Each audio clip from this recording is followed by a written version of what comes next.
Whoa, whoa, whoa, don't scroll, don't scroll. What's going on, America? This is Vince with Truckers Unite Now. Today we are on our 42nd driver. That's right, we're going around America and we are talking to truck drivers about the truth, the real, the good, the bad, the ugly, real transparency about what's going on in the trucking industry. So today we have a very special treat for you. It's actually Delilah's law in conjunction with Connor's law. Delilah's father, I didn't even know it, he's a truck driver. He is gonna be talking to us. He is our 42nd driver. Today we are at Matt's 2026, the Mid-America Truck Show, and we're in Louisville, Kentucky, and we are about to talk to him. There he is right there in the red shirt. Let's get into it. How's it going, driver? What is your name?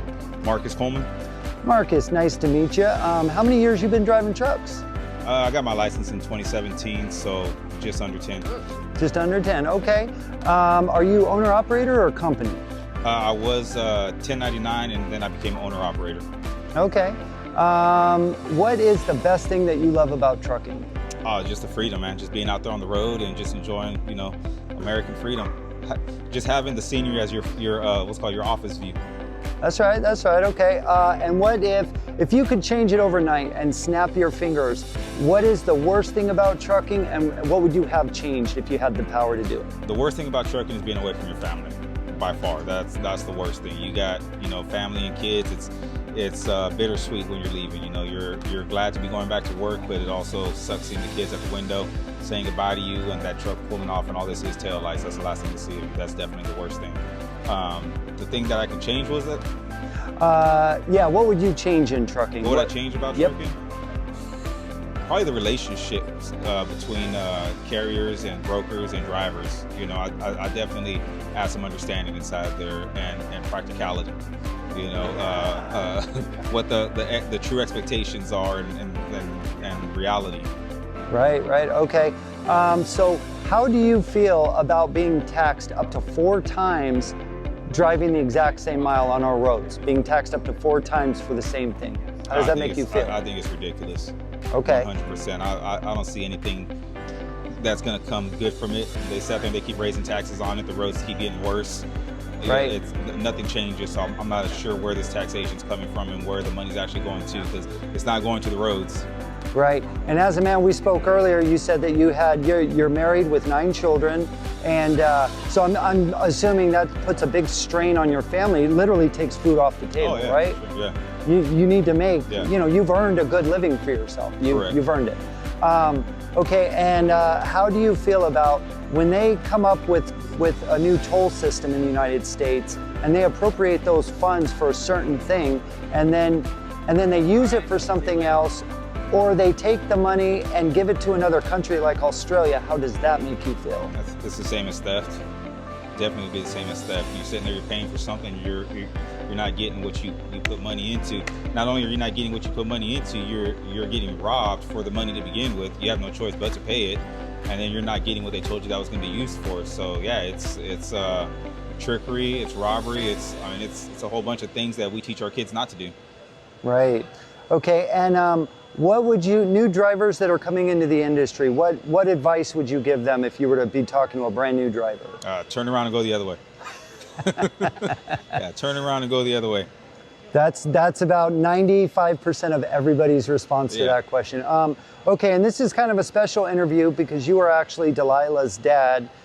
You're her father. She's the one we are trying to get the law passed for illegals coming in, non-domicile licenses, to get drivers better pay because it's affected your family tremendously. So I just want to thank you for everything you're doing. How does that feel as a truck driver to have a non-domicile actually like this happen to your family? That's crazy. I feel violated. It's extremely ironic because people look at me and they don't know that I'm a truck driver, and the first thing they say is, "Oh, you're going after truckers," and it's like, dude, I'm a trucker. Yeah. And it's like, oh, okay, well then you're going after immigrants, and it's like, my wife's an immigrant, and it's like, oh, well, this is xenophobic now, and it's like, how is it xenophobic? It's literally just people just throwing things and seeing what's going to stick. They have no answer for it. Right. They just don't like the fact that it's being done, and it seems like we're singling out one race or one minority, and that's not even nowhere near the case. We're singling out. That's right. One. Yeah, we're not singling out one minority or one race or anything. We're singling out drivers that have shown, or a group of drivers that have shown a pattern of recklessness, of inattentiveness, of people not being responsible driving. I mean, these are people that don't know what's going on the road. They have no care. They cause these accidents. As soon as the accident happens, they hop out the truck and they're trying to change the name on the side of their truck. They show no remorse to the people that have been injured. They could care less, and those are the people that we're going after. Unfortunately, it is a group of people, and they're non-domiciled CDLs. They're illegal people that are here in the country. And yes, I understand Americans cause car accidents. 100% agree with you, they do. But they go to jail. They serve time. When an illegal person does it, they bail out of the country. They go back home to their home country where they get to live for free after all the chaos has been settled and done. My daughter's here living with her ailments. We're sitting here struggling day in and day out, financially, mentally, and physically, while Partap, the driver, is back in India just chilling, doing whatever he's doing. So this is the problem that we're facing. Wow, I am so sorry to hear that. Well, our hearts and our hearts go out to your family. Thank you for everything you do. And this is not just for you. I say this for every driver. For sure. But it is for you in particular. Thank you for all that you've done for our country, for my personal family. Thank you for all the sacrifices you've made in that truck. Everything you've done to go trucking over the last however many years. How many years did you say again? 2017. So 2017. Just under 10 years. Okay, just under 10 years. Shy of 10.